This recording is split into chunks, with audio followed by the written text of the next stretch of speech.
আসসালামু আলাইকুম। সবার কি অবস্থা?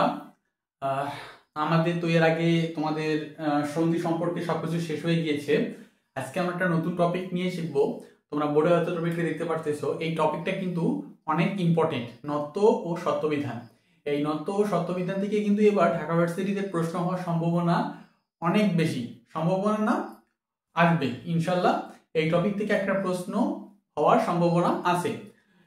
আদারওয়াইজ ঢাকা ইউনিভার্সিটি না, বিভিন্ন ইউনিভার্সিটিতে এই প্রশ্নগুলো হবে, কারণ নত্ব সত্যবিধান থেকে এবার অনেক ইউনিভার্সিটিতে কিন্তু প্রশ্ন হয়নি, কিন্তু এবার হওয়ার সম্ভাবনা কি একটু বেশি।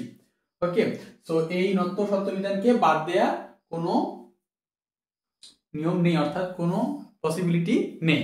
এখন আসো যে আমরা ডিরেক্ট পড়ায় ঢুকে যাই, আমরা বেশি কথা না বলি, কারণ আমাদের হাতে আর বেশি সময় নেই। আমাদেরকে এই 15-20 দিনের মধ্যে কিন্তু আমাদেরকে কোর্সটা কমপ্লিট করতে হবে, এবং এরপরে আমাদের এমসিকিউ ক্লাসগুলো নিতে হবে। যে এমসিকিউ ক্লাসগুলো ইম্পর্টেন্ট তোমাদের জন্য, সেই বিষয়গুলো নিতে হবে। এখন আসো যে এই নত্ব ও সত্য বিধানটা কি। এই নত্ব ও সত্য বিধান কি, এটা আগে আমরা শুনি। তোমরা অবশ্যই জানো যে বাংলা শব্দ ভান্ডারে দুই ভাগে ভাগ করা হয়। একটা হলো তোমার তৎসম বা সংস্কৃত, আর একটা কি অর্ধ তৎসম। এই অর্ধ তৎসম যেটা জানো সেটা দেশি বিদেশি বাংলা এগুলো। আর যে তৎসম আর সংস্কৃত, এই তৎসম সংস্কৃতের মধ্যে মূর্ধন্য, দন্তন্য, মূর্ধন্য স, দন্তেস্ব, এই চারটা অক্ষর পাওয়া যায়। এখন এই চারটা অক্ষর কোথায় কখন বসবে, কিভাবে বসবে, এই চারটা নিয়মের কারণে কিন্তু এই নত্যবিধান আর সত্যবিধানটা তৈরি করা হয়। যেমন ধরো যে এই যে মূর্ধন্য আর দন্তন্য কই বসবে, আবার তোমার মূর্ধন্য স আর দন্তস্ব কই বসবে, এই নিয়মগুলো কিন্তু জানি না আমরা। কিভাবে কোথায় বসবে না বসবে এগুলো কিন্তু জানার কোনো ওয়ে নাই। সো তখন কি করা হলো, এই নত্ব আর সত্যবিধানটাকে প্রয়োগ করা হলো। তাহলে আসো এখন আমরা ডিটেলসে যাই যে নত্ব আর সত্যবিধান। এই নত্ব আর সত্যবিধানে কিন্তু অনেক কয়েকটা রুলস আছে, যেগুলো তোমার প্রায় নত্যবিধানে 15 থেকে 16টা, সত্যবিধানে মেবি 15 থেকে 16টা আবার ব্যতিক্রম আছে। সো এতগুলো রুলস আমি পড়াবো না তোমাদেরকে, জাস্ট যেটুকু ইম্পর্টেন্ট, যেটুকু আসার জন্য সম্ভাবনা আছে আমি সেইটুকুই তোমাদেরকে পড়াবো। এর বাইরে আর বেশি রুলস পড়ার তোমাদের কি কোনো প্রয়োজন নেই, ঠিক আছে? তো আসো এখন নত্যবিধান, তারপর আমরা সত্যবিধানে শিখবো। এখন নত্যবিধানটা শিখি। তো এখন দেখো নত্যবিধানটা কি, এই নত্যবিধানটা আগে শিখো।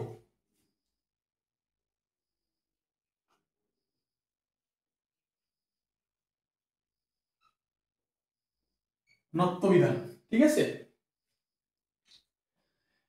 তার আগে শিখে নাও যে নত্যবিধানটা কাকে বলে, ঠিক আছে?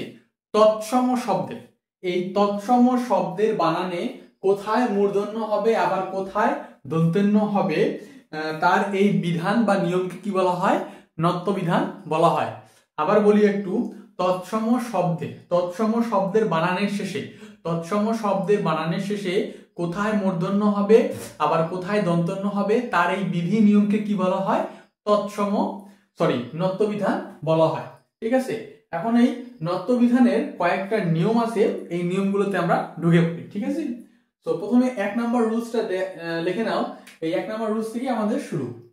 জাস্ট কয়টা রুলস আছে, সম্ভবত 5টা থেকে 6টা রুলস হবে, আর ব্যতিক্রম কিছু রুলস হবে।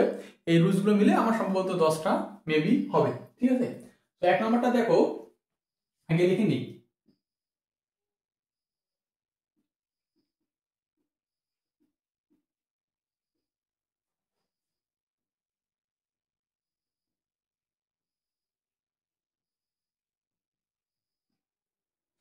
সাধারণভাবে তৎসম শব্দের রি, বয়বিন্দু র, মূর্ধন্য স,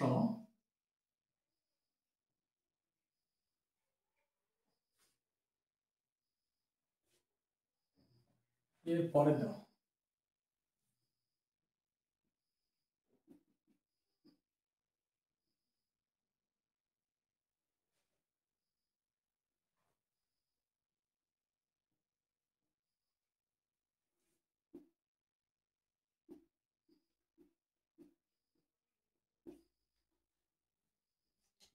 ঠিক আছে। দেখো কি লিখছি, সাধারণত তৎসম,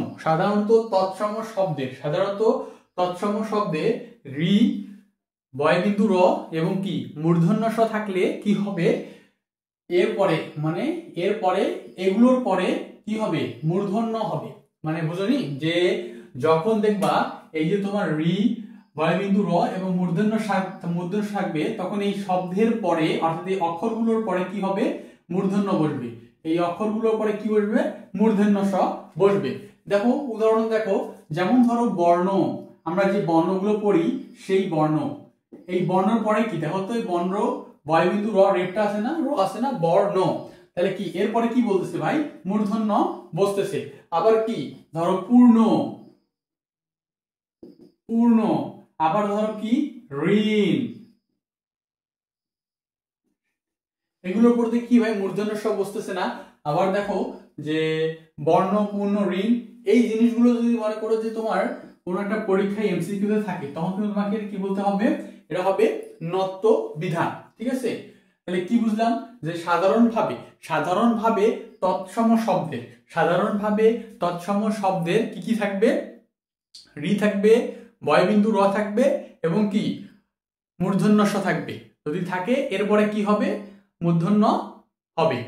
ঠিক আছে, নত্ব বিধানে এরপর কি হবে, মূর্ধন্য হবে। এখন আসো 2 নম্বর রয়েছে, আহামরি কিছুই না ভাই, যদি একটু টেকনিক দিয়ে শিখতে পারো ইজিলি হয়ে যাবে সবকিছু। 2 নম্বরে আসো,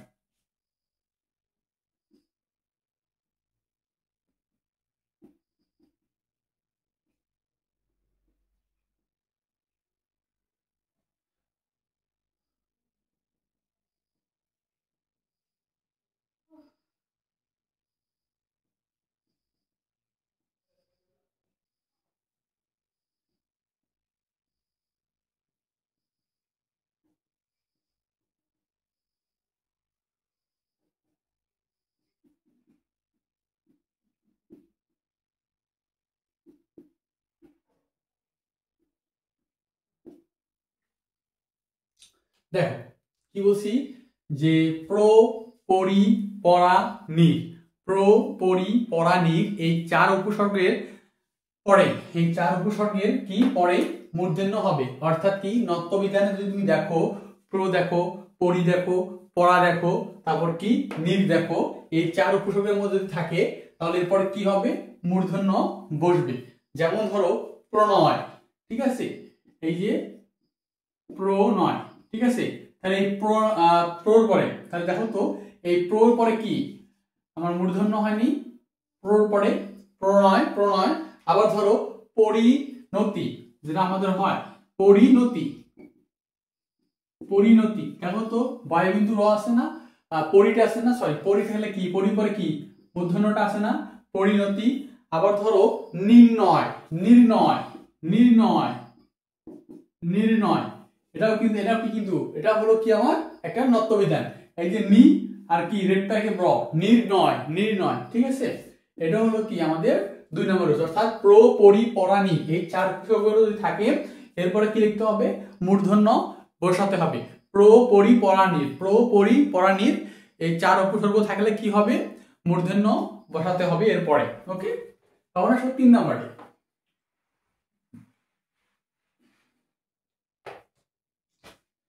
এখন যেটা হবে 3 নম্বর, সেটা হলো আমার ট বর্গে নিয়ে। ঠিক আছে, ট বর্গে কোনগুলো, ট, ঠ, ড, ঢ, এই 4টা। ঠিক আছে, ট, ঠ, ড, ঢ, ট বর্গে কি কি, ট, ঠ, ড, ঢ, এই বর্ণের সঙ্গে,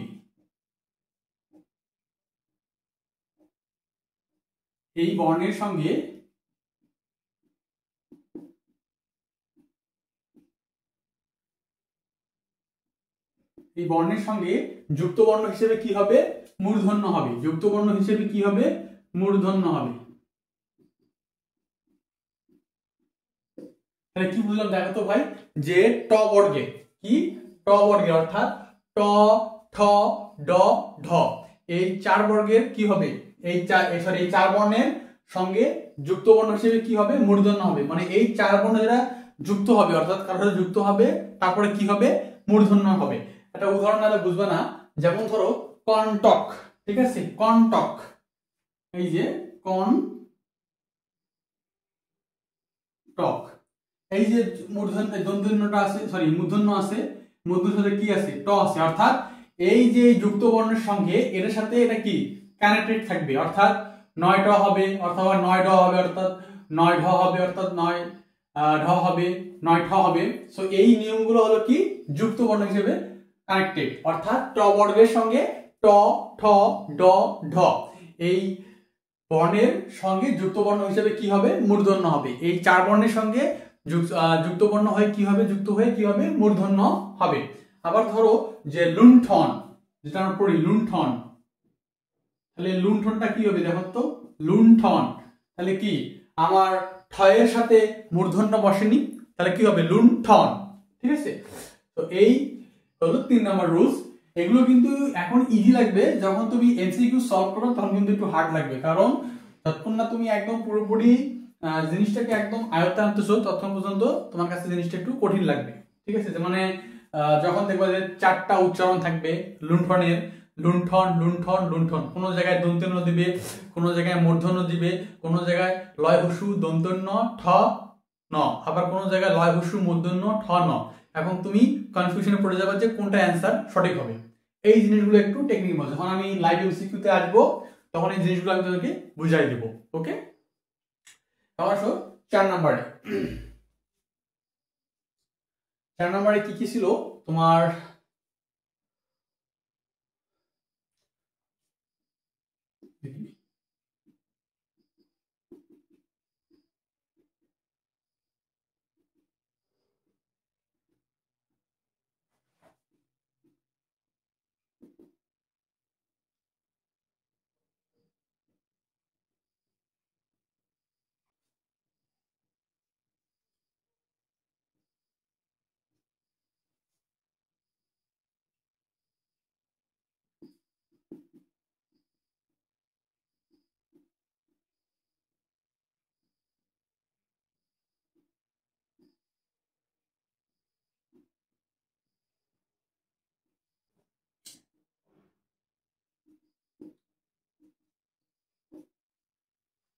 দেখো কি লিখছি, যে উত্তর, পর, পার, চন্দ্র, নার, রাম, এই 6 শব্দের পরে কি, এই 6 শব্দের পরে যদি আয়ন যোগ হয় তাহলে কি হবে, আয়ন যোগ হলে কি হবে, মূর্ধন্য হবে। অর্থাৎ আবার কি দেখো, উত্তর, পর, উত্তর, পর, পার, নার, রাম, এই 6 শব্দ কি কি, উত্তর, পর, পার, রাম, তারপর কি, সরি উত্তর, পর, পার, চন্দ্র, তারপর কি নর, নার এবং কি রাম, উত্তর, পর, পার, চন্দ্র, উত্তর, পর, পার, চন্দ্র, তারপর কি নার এবং কি হবে রাম। এই 6 শব্দের পরে যদি আয়ন যোগ হয় তাহলে কি হবে, এটাকে মূর্ধন্য হবে, মানে আয়ন যোগ হওয়ার পর কি হবে, মূর্ধন্য হবে। সো এটা একটু বুঝে নাও, নাহলে বুঝতে পারবে না। যেমন ধরো এটা সন্ধি বিচ্ছেদ করে আমি তোমাদেরকে বুঝাই দেবো। যেমন ধরো উত্তরায়ণ, উত্তরায়ণ, ঠিক আছে, উত্তরায়ণ, এখানে কিন্তু দন্তন্য আছে, এটা মাথায় রাখবা। দন্তন্য হওয়ার পর কি হয়েছে, এটা দন্তন্য হওয়ার পর এটা সরে গিয়ে কি হয়েছে, মূর্ধন্য হয়েছে। কথাটা কি বুঝতে পারছো? যেমন ধরো, যেমন আমি বুঝাই দিই, যেমন উত্তরায়ণ, ঠিক আছে, উত্তরায়ণ, উত্তরায়ণ। এখন দেখো তো এই যে এই জায়গায়, এই যে এই জায়গাটায় কি বলছিলাম, যে উত্তর, উত্তর কিন্তু আমার এখানে আছে। সো আমি যদি এখানে উত্তর দেই, উত্তর যোগ, এখন কি বলছিলাম, যে এই সব 6 শব্দের পরে, এই 6 শব্দের পরে আয়ন যোগ হলে তার মধ্যে কি হবে, আয়ন যোগ হলে মূর্ধন্য হবে, মানে 9 এর জায়গায় কি হবে, মূর্ধন্য হবে। এখন যদি আমি এখানে দেখো তো আয়নটা দেই, যে আয়ন, তাহলে কি হইতো, এটা উত্তরায়ণ, উত্তরায়ণ, যেভাবে আমরা সন্ধি বিচ্ছেদ শিখেছিলাম সেই সঠিক নিয়ম, যে উত্তরায়ণ। এখন এই যে দন্তন্য, এই দন্তন্যটা কি আমাকে চেঞ্জ করতে হবে, অর্থাৎ কি হবে, এই দন্তন্যের পরিবর্তে কি হবে, মূর্ধন্য এসে যাবে, অর্থাৎ উত্তরায়ণ। তখন কিন্তু আমার এই আটা থাকবে না, তখন এই আটা কি হবে, আমার আকার হিসেবে চলে আসবে, অর্থাৎ উত্তরায়ণ। আবার কি, যেটা হয় না, পরায়ণ, পরায়ণ। এখন দেখো তো এই পরায়নে কি হয়েছে দেখো তো, পরায়ন, তাহলে এই যে পর যোগ আয়ন, তাহলে কি হবে ভাই, পরায়ন। মানে দন্তের ন যেখানে থাকবে এই শব্দগুলোর আগে, অর্থাৎ এই যে পর, এই যে উত্তর, তারপর পারো, চান্দ্র, নার, রাম, এই ছয়টা শব্দ যদি তোমার আগে যদি এগুলো থাকে, এই ছয়টা শব্দ থাকে, তাহলে আয়ন যোগ করে লাস্টে দন্তের নয়ের জায়গায় কি লিখতে হবে, মূর্ধন্য সঠিক উচ্চারণ বসাতে হবে। তাহলে এটা কি হবে তোমার নত্ব বিধান। এখন আসো 5 নম্বরে।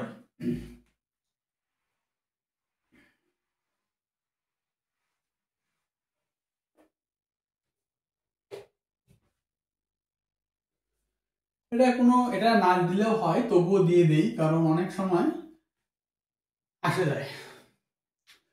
যেমন কতগুলো শব্দে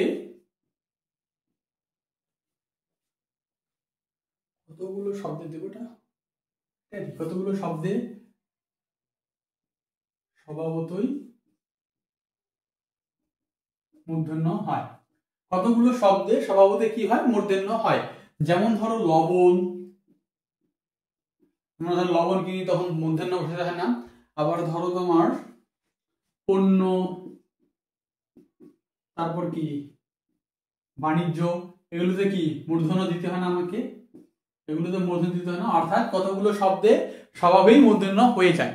ওকে, এখন আসো ব্যতিক্রম কিছু নিয়ম।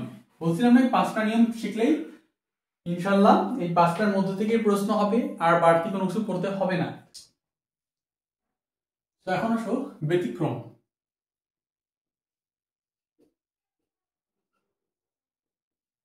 ব্যতিক্রম নাম্বার,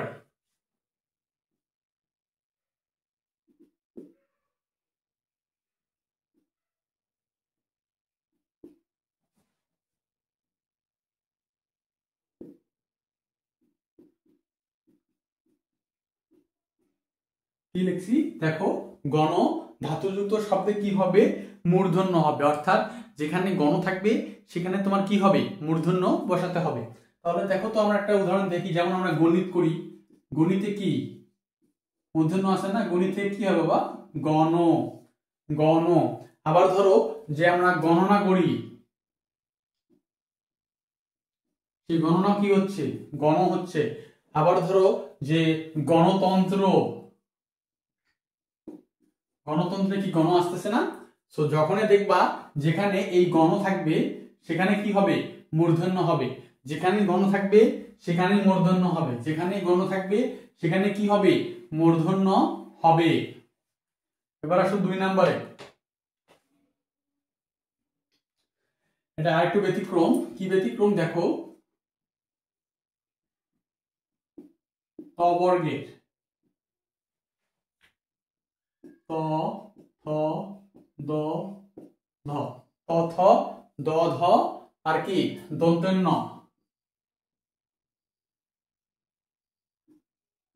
ত থ দ ধ দন্তের ন শব্দের, শব্দের কেন দিলাম, বর্ণের,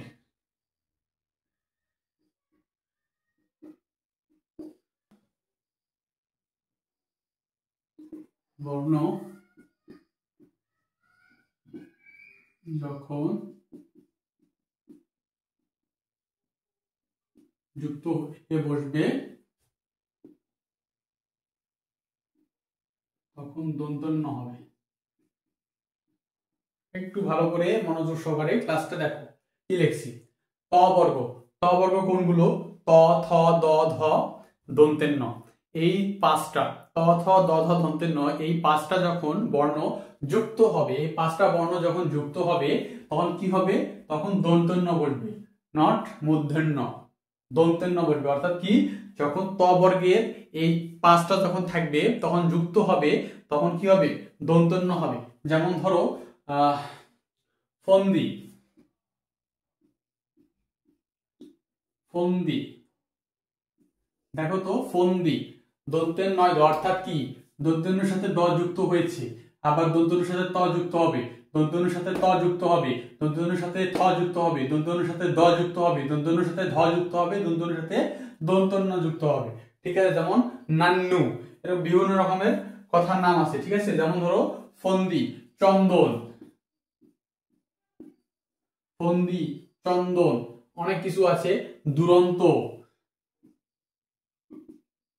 দুরন্ত, দুরন্ত, ঠিক আছে। এই কয়েকটা মাথায় রাখবা যে ত বর্গ যখন থাকবে, আমরা কিন্তু যতগুলো নিয়ম পড়লাম সবগুলোতে কিন্তু কি ছিল, মূর্ধন্য ছিল।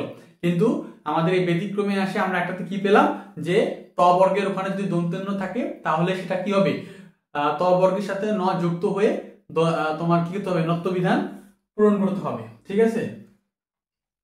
এবার 3 নম্বরে,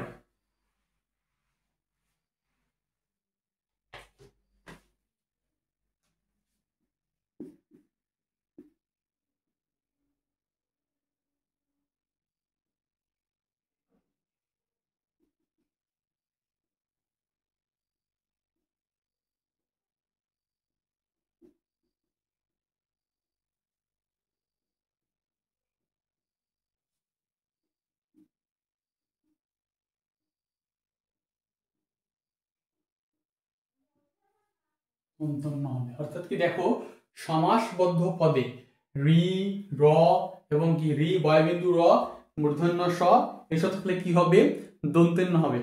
আর একটা কথা খেয়াল করে রাখো যে আমরা কিন্তু ফার্স্টে কি করছিলাম, ফার্স্টে যে রি বয়বিন্দু র মূর্ধন্য থাকলে কি হবে, মূর্ধন্য হবে। ওখানে কি বলছিলাম, মাত্রা টেকনিক ভাবে সাধারণভাবে বলছিলাম, যখন সাধারণভাবে তৎসম শব্দে কি বলছিলাম, সাধারণভাবে তৎসম শব্দে। কিন্তু এখানে কি বলছি ভাই, এখানে বলছি কি দেখো তো, সমাসবদ্ধ পদ, সমাসবদ্ধ পদ, সমাসবদ্ধ পদ।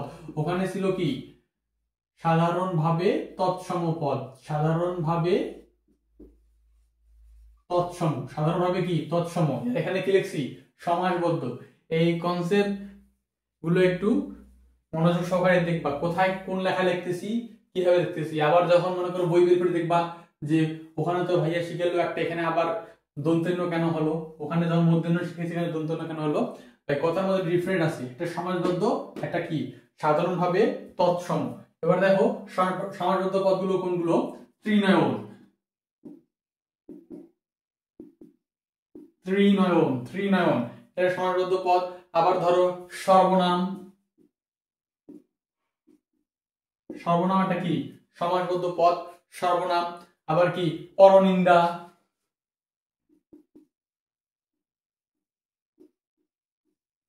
পরনিন্দা একটা কি সমাসবদ্ধ পদ। তো এই সমাসবদ্ধ পদগুলো কি করতে হবে, আমাকে শিখতে হবে, নাহলে কিন্তু আমি বুঝতে পারবো না। ওকে, নাম বলছি, এর আর কয়েকটা ফাংশন আছে, একটু দেখে নাও। যে এটা একটু ভাঙে বলি, যে যখন দেখবা আমি এর আগে হয়তো বা তোমাদেরকে পদের ক্লাসগুলো নেইনি, কিন্তু এর আগে আমার ক্লাসগুলো আছে, সেই ক্লাসগুলো দেখতে পারো। এই ক্লাসগুলোতে আমি কিছু কিছু জিনিস তোমাদেরকে ভেঙে পড়াইছিলাম। যেমন দেখো যে পূর্বপদ ও পরপদের সংযোগস্থলে কি হবে, দন্তন্য হবে। পূর্বপদ এবং কি পরপদ, পূর্বপদ কোনগুলো দেখো তো, এই যে পূর্বপদ এবং পরপদের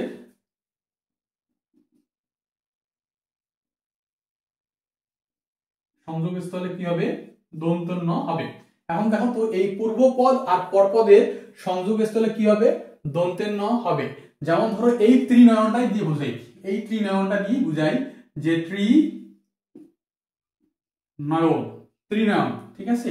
এই ত্রিনয়নটা কি ভাই, দেখো তো পূর্বপদ কোনটা আমার, পূর্বপদ ও পরপদের সংযোগস্থলে কি হবে, দন্তন্য হবে। মানে এদের সংযোগ, অর্থাৎ এদের মাঝখানে যে সংযোগটা করবে সেটা হবে তোমার কি দন্তে, অর্থাৎ কি নত্যবিধান। এখন দেখো যে এই যে ত্রিনয়ন, এই যে তাহলে তোমার কি হবে, এই যে ত্রিটা এটা কি আমার পূর্বপদ, আর এই যে নয়নটা কি হবে আমার পরপদ।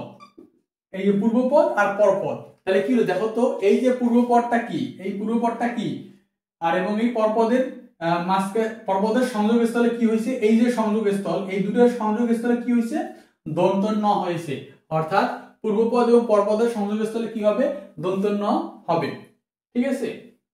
এটা একটু মনে রাখবা। আরেকটা আছে দেখো, যে এটা আরেকটা শিখাই দেই, যে তোমাদের ইডারের নিয়মের যে সমাসবদ্ধ পদের ক্ষেত্রে কি হবে, সমাসবদ্ধ পদের শেষে লিখি আগে, নাহলে বুঝতে পারবো না। বদ্ধ পদের শেষে দন্তেন্য অবলিক মূর্ধন্য থাকলে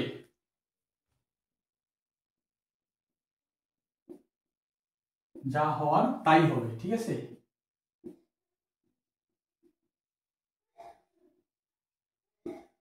আর এটা দেখলাম কি জন্য, দেখো যে যখন দেখবে এই সমাসবদ্ধ পদের শেষে দন্তন্য আর মূর্ধন্য থাকবে, সেখানে কিন্তু ওটাই হবে। যদি দন্তন্য থাকে দন্তন্য হবে, মূর্ধন্য থাকলে কি হবে? মূর্ধন্য হবে। তাই কি লিখছি? সমাসবদ্ধ পদের শেষে দন্তন্য বা মূর্ধন্য থাকলে যা হওয়ার কি হবে? তাই হবে।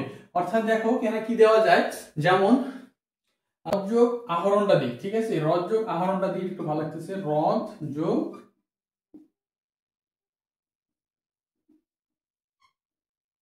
আহরণ, তাহলে কি হবে ভাই? যেমন তো রতা রোহণ, রতারোহণ। ঠিক আছে, এখানে কি দিয়েছে? তো এখানে কিন্তু আমার মূর্ধন্য আছে। ঠিক আছে, আবার দেখো ওখানে কি দিছিলাম যে পূর্বপদ পরপদের সংযোগ স্থলে কি হয়েছে? দন্তেন্য আছে। ঠিক আছে, তাহলে ওখানে কি ছিল? যে ত্রিনান, এই যে ত্রিনয়ন, অর্থাৎ ত্রিনয়নে কি হবে দেখো তো, তাহলে ত্রিযোগ, এই যে ত্রিযোগ নয়ন, এই সংযোগ স্থলে দন্তেন্য আছে এবং এখানেও দন্তেন্য আছে। ঠিক আছে, তো এই কিছু কয়েকটা ব্যতিক্রম থাকার কারণে কিন্তু মনে করো তোমরা একটু কনফিউশনে পড়ে যাবা। তো এই ব্যতিক্রমগুলো একটু মাথায় রাখবা। বুঝলাম? ভালো করে দেখছো তো? সমাসবদ্ধ পদের ক্ষেত্রে আবারও বলতেছি, যখন দেখবা সাধারণভাবে তৎসম আছে তখন কিন্তু রি, বয়বিন্দু র, মূর্ধন্য স, এই তিনটা কিন্তু একদম সুন্দরভাবে কি হবে? এরপরে মূর্ধন্য হবে। কিন্তু যখন সমাসবদ্ধ পদ উল্লেখ থাকবে, যখন সমাসবদ্ধ পদ দেখবা বা সমাসবদ্ধ পদের শব্দগুলো দেখবা, তখন কিন্তু চোখ বন্ধ করে কি হবে ভাই?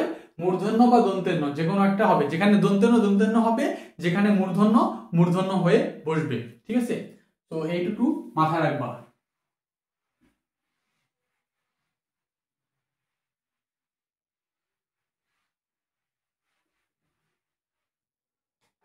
আরটা কিছু গুরুত্বপূর্ণ তথ্য লিখে নাও,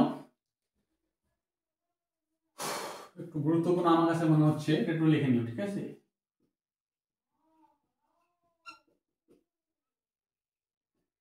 গুরুত্বপূর্ণ। ঠিক আছে,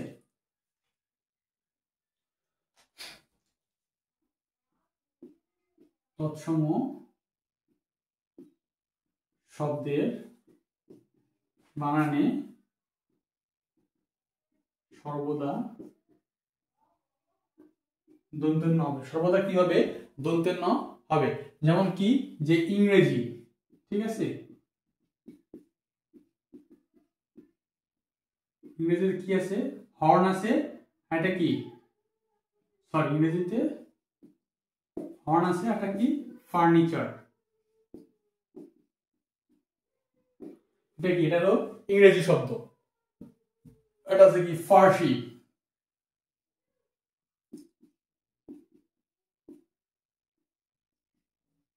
কি? দূরবীন, পরগনা, দূরবীন পরগনা। তারপর ইংরেজি, ফার্সি, এটা হলো তোমার হিন্দি। নাকি ঠান্ডা,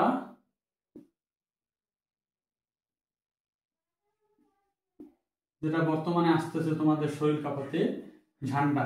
অলরেডি কিন্তু গ্রামে কিন্তু ঠান্ডা পড়ে গেছে, আমি গ্রামে আছি, অলরেডি গ্রামে ঠান্ডা পড়ে গেছে। ঠিক আছে, তারপর কি? হিন্দি। তারপর হলো কি তোমার দেশি, গুন্ডা। তারপর খাঁটি বাংলা কি? তদ্দপ, খাঁটি বাংলা বা তদ্দপ।